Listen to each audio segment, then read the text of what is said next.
And there's multiple kinds of pivots. There's market pivots and there's product pivots, right? So, and there's probably several more to really mention, but those are the two that I like to think of sort of top of mind.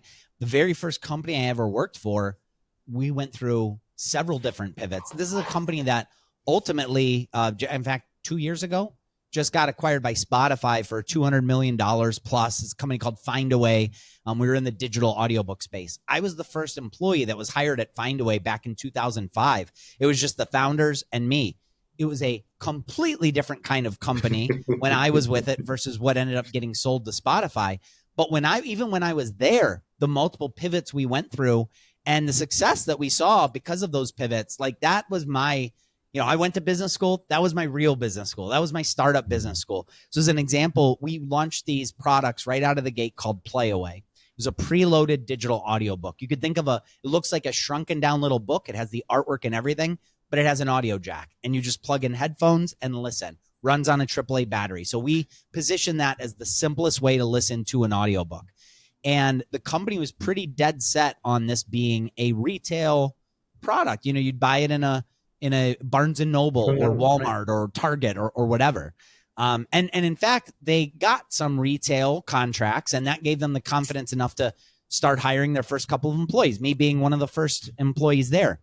And so once we had that, like my role was pretty broad at first. In fact, the company's called Findaway. On my business card, day one, they were sitting on my desk and my title was just Findawayer. I was doing a little bit of everything. But a part of what I was asked to do was, hey, Mike, we've got retail pretty much covered. See if you could drum up business anywhere else. Like go out and explore. See if this thing actually like can be helpful in other areas.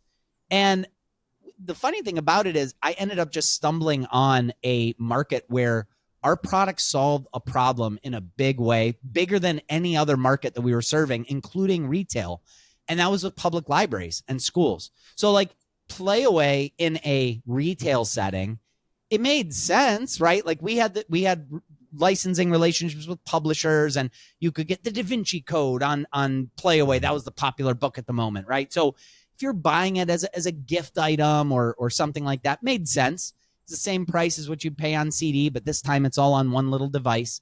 And mind you, this is like downloads were out, but it's like takes 20 hours to download an audiobook. So different time than today. Streaming, not even a thing back then. But it was kind of just a nice to have. It was solving some problems, but it was really more of a nice to have at retail. I started visiting all these different other channels just to explore.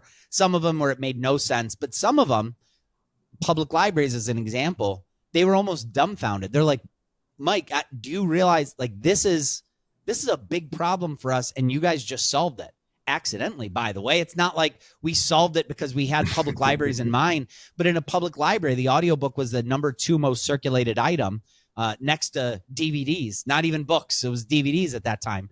But the thing is, if it's a 20-hour audiobook, that's 20 discs.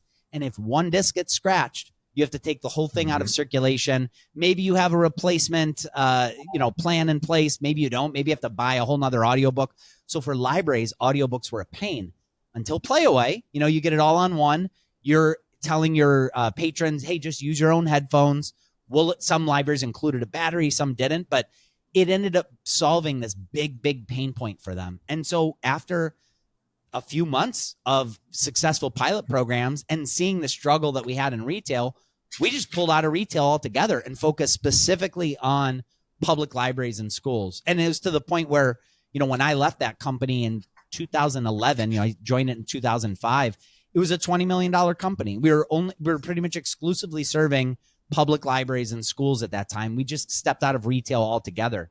So the pivot, a lot of times we think of a pivot in how we have to change our product, and that makes sense. But also it's like being open-minded to, hey, did we accidentally solve a problem in another market that we're just not thinking about it? And that's why keeping that sort of broad view at first, knowing, you have to zoom in at some point, but keeping that broad view and looking at some of those tangential markets, I think is always really important.